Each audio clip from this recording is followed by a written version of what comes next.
Design சிஸ்டம்ல நம்மளோட constrains என்ன இருக்கு டிசைன் சைட்ல இருந்து பார்க்கும்போது? கன்ஸ்ட்ரெயின்ஸ் படி பார்க்கும்போது மோஸ்ட் ஆஃப் த டைம் வந்து மார்க்கெட்டிங் செப்பரேட்டா இருக்கும், ப்ராடக்ட் செப்பரேட்டா ம், இருக்கும். பட் ஆக்சுவலி வந்து நம்மளோட பேஸ் பிராண்ட் டோன் இருக்கு இல்லையா? அந்த ம், கன்சிஸ்டன்சி டோன் அது மார்க்கெட்டிங்க்கும் ப்ராடக்ட்க்கும் ஆக்சுவலி சிமிலரா இருக்கணும். அது மோஸ்ட் ஆஃப் த கம்பெனிஸ்ல சம்டைம்ஸ் அவங்க டிஃப்ரெண்டா சூஸ் பண்ணுவாங்க. சம்டைம்ஸ் ப்ராப்பரான டீம் கனெக்டிவிட்டி இல்லைங்கிறதுனால ஃப்ரம் த விஷுவல் பெர்ஸ்பெக்டிவ்ல இருந்து ஃபர்ஸ்ட் அது பிரேக் ஆகும். ஏன்னா நம்ம ஒரு ப்ராடக்ட் இப்படிதான் இருக்கும்னு வெப்சைட்ல ஒரு எக்ஸ்பீரியன்ஸ்ல பார்த்துட்டு வந்திருப்போம். பட் ம், ஆக்சுவலா உள்ள ப்ராடக்ட் குள்ள என்ட்ரு ஆகுறப்ப வெளியில ஒரு போர்டு போட்டு உள்ள ரெஸ்டாரண்ட் வேற மாதிரி இருந்தா எப்படி இருக்கும்? அந்த ம், மாதிரி ம், இருக்கும். வெளியில இப்படி இருக்கும்னு மேபி இது ரிவர்ஸா கூட நடக்கலாம். ஸோ பேசிக்கலி அது ஒரு ஃபர்ஸ்ட் கன்ஸ்ட்ரெயினா பார்க்குறேன். இட்ஸ் லைக் பிசினஸ் பெர்ஸ்பெக்டிவ்ல இருந்து இது ம், ரெவென்யூவ நிறைய அஃபெக்ட் பண்ற அந்த சைட்ல இருந்து. அனதர் கன்ஸ்ட்ரெயின் வந்து லைக் இன்சைட் டிசைன் சிஸ்டம்குள்ள நான் பார்க்குற கன்ஸ்ட்ரெயின் என்ன அப்படின்னா, டிசைனிங்,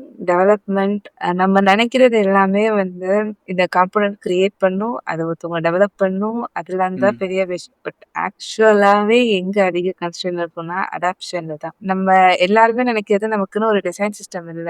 அது வந்து ம், அப்படி இருந்தாலும் அது மெச்சூர்டா இல்லங்கிற ஃபீல் தான் இருக்கும். ஆனா ஆப்வியஸா அதையும் தாண்டி கன்ஸ்ட்ரெயின் இருக்கிறது அடாப்ஷன்ல தான். ஒவ்வொருத்தருக்கும் ஈவன் டிசைன் சிஸ்டம்ங்கிறது it's about the people. Not hmm, about the technicality எதுவுமே இல்ல.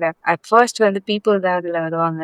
டிசைன் சிஸ்டமோட இன்னொரு ஒரு ஸ்பெஷாலிட்டின்னு சொல்லலாம். பிளஸ் கன்ஸ்ட்ரெயின்னு சொல்லலாம். இந்த இடத்துல யூசரா நமக்கு வந்து நம்மளோட எண்ட் யூசர் மட்டும் இல்லாம, நம்மளோட ம். டிசைனர் அண்ட் டெவலப்பர் அவங்களும் ஒரு யூசரா இருப்பாங்க. இட்ஸ் கைண்ட் ஆஃப் ஆமா.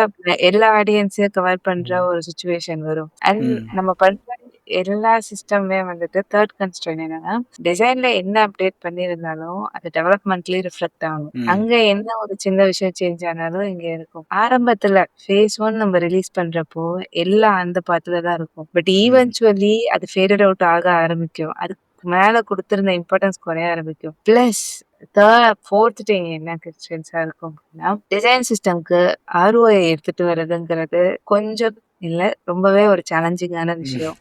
டிசைன் சிஸ்டம் சைட்ல ஒரு டிசைன் சிஸ்டம் டிசைனர் என்ன பண்ணுவாங்கன்னா, ஒரு சின்ன இஷ்யூவ ஃபிக்ஸ் பண்ணியிருப்பாங்க. அந்த அந்த இஷ்யூக்கு வந்து அவங்க அவ்ளோ காம்போனன்ட்ஸ கோ த்ரூ பண்ணியிருக்கணும். டெவலப்பர் சைட்ல இருந்து அவங்க ப்ராடக்ட்டே கோ த்ரூ பண்ணியிருப்பாங்க. அதுக்கு இது எங்கெல்லாம் போய் இம்பாக்ட் பண்ணும் எல்லாமே. ம். ஆனா ஆர்ஓஐ சைட்ல இருந்து நான் இதுதான் போய் ஃபிக்ஸ் பண்ண சொன்னேன். நீ பண்ணது என்ன இத்துணூண்டு தானா? இதுதான் இவ்வளோ நாள் வச்சுக்கிட்டு இருந்தியா? அப்படிங்கிற மாதிரி தான் இருக்கும். ஸோ அந்த சைட்ல டிசைனர் சைட்ல இருந்தும், டெவலப்பர் சைட்ல இருந்தும் அந்த ஒரு பெர்ஸ்பெக்டிவ் இருக்கும். கன்ஸ்ட்ரெயின்ஸ் படி.